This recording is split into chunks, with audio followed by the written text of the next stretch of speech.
Welcome back. You know that gorgeous baby laugh means it's baby talk time. So your baby finally arrives after 9 months of excitement and anticipation. Then you need to come to grips with the breastfeeding and the sleeping patterns and all the joys of being a new parent. And then all of a sudden, the time comes for you to leave them in someone else's care. How daunting. How do you do it? How are you going to handle the emotional turmoil? Well, you're joined by occupational therapist and founder of Nanny and Me, Lara Schoenfeld, who's going to join us now to help us broach something that's really difficult. Really difficult, man. I think most parents out there can certainly relate. Lara, why is this such a tough thing to do? I think you've already highlighted it. You know, you've spent so much time waiting, and then this baby, and you bond with it, and it really just feels like as you connect and as things get a little bit easier with routines, you're having to leave. So you've made that connection, and then you think, how can I possibly hand over this little bundle to someone else? And I'm not there, you know, I'm not there. And there's still the breastfeeding, wanting to continue with that, and then going back to work and those stresses. So I just think it's a very stressful time for mothers and fathers. Because you're in a bubble, you know? Yeah. That's totally. You've got to unplug from this beautiful, idyllic little closed world. Because you kind of create this perfect sanctuary in your home, and suddenly you have to get back to normal, and then it doesn't feel normal because you're so intimidated by the fact that somebody else... And the thing is, this is that thing about the somebody else. Are they going to do the right thing? Are they going to sort of sort my baby out in the event that, you know, you've done a number of options for the breastfeeding replacement? Because when you're not there, of course, as a mom, what do? Do you do the powder thing? Do you freeze the breast milk? Like, what is the right thing to do? Yeah, so there's absolutely no reason a mom has to stop breastfeeding when she goes back to work. And so I really encourage moms to advocate for themselves at work to have those breast pump breaks. And just the mom must remember that she has to pump the same time she would when she would be feeding to keep her milk supply up. But if she has any struggles with that, to chat to a lactation consultant. And then, freeze the milk and baby can still have your breast milk. There are so many resources available to us, and we are lucky we live in the information age, and if you've got a good antenatal community around you, there's lots of ideas sharing. One of the big questions that we had to grapple with as new parents, and we tried both directions, and both with pros and cons. Do I choose a creche? Do I go for a nanny? And how early can your little one go to a creche? So I think there are creches from day one, but what I would say is it's very important to just take a step back and think, you know, there's also granny and sharing. So a lot of parents today with flexible work, and dad can be there in the morning, mom can be there in the afternoon. But in terms of a creche, if you are looking for a creche, it's very important to think of the ratio of the child to the caregiver. But that's why I really do advocate for nannies, is that it's one-on-one attention in your home, following baby's routine. They're not going to be exposed to a group environment with lots of germs. So although exposure to some germs... It's tough. It's tough out there, man. It's tough out there. Yeah, it is, absolutely. Repeated infections lead to more infections, and then you just... At home now, mom's stressed because she's having to use her annual leave to keep the sick baby at home. So I really think from that point of view, it's great. Nannies also are in your home. You're giving them an opportunity themselves. You know, we need jobs in our country, and being in your home could mean better skills, which we're going to get to in a sec, but yeah. You know, I was actually thinking about this because the socioeconomics, you touched on it now, you know, you have to go work. You have to spend 8 hours away from this beautiful bundle of joy, but that bundle of joy is with a nanny or perhaps with a creche, a caregiver that is not you. And suddenly with that particular behavior, 8 hours of your day, this person's going to make a bond with your baby, and then suddenly, you know, the baby's crying, it's on your shoulder, and next thing you know, the nanny says, come, let me shush it. And now you're thinking, I've lost my contact. I've lost my touch. Number one. What's going on? I'm not the alpha. In those scenarios, what do you think is the best practice? I always encourage moms, like, you know, really, that is the most awesome thing, actually, to have that bond with nanny, and to take a step back and think, if it was granny, you wouldn't maybe feel like that, actually.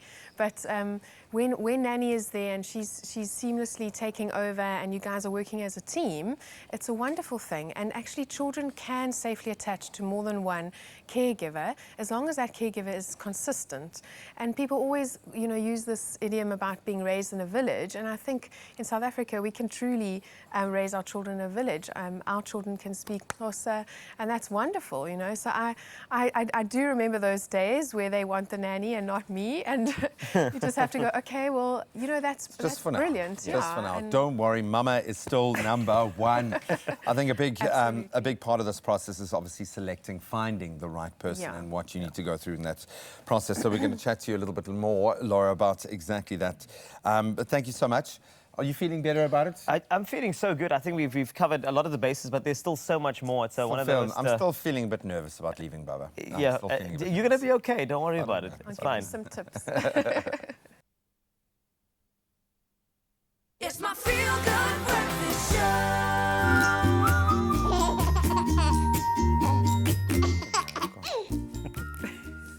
Baby Talk continues here on Expresso on SABC3, and we have our special guest giving us the advice that we need, especially when it comes to that separation anxiety that can happen with your baby. And of course, Lara Schoenfeld is in here just to make sure that you get all the details that you need, the founder of Nanny and Me.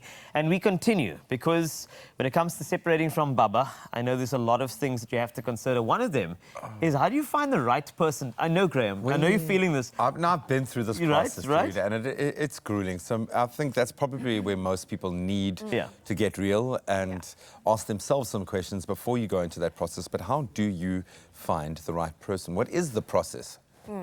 So starting off with friends and referrals, and moms are on so many WhatsApp groups, and unfortunately people are immigrating, so there are actually wonderful nannies available with people leaving. Please help my This seems like the nanny most find South a job. African chat, you know. But otherwise, using an agency is a really good idea. So there is an agency called Sugar and Spice, Happy Helpers, Village Nannies, and what they do is they pre-interview ladies, they go through their references, phone up their references, and then they would look at your family and what you are asking for and provide a match.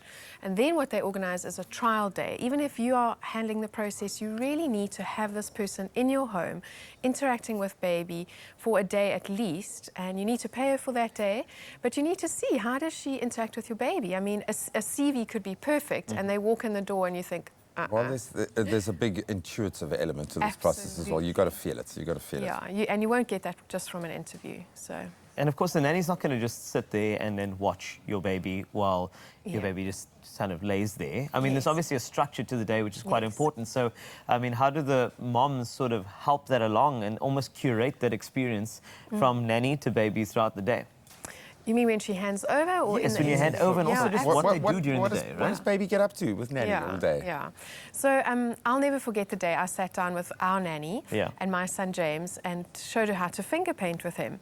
And I'd suggested finger painting many times, and she'd never done it, despite being wonderful with my son.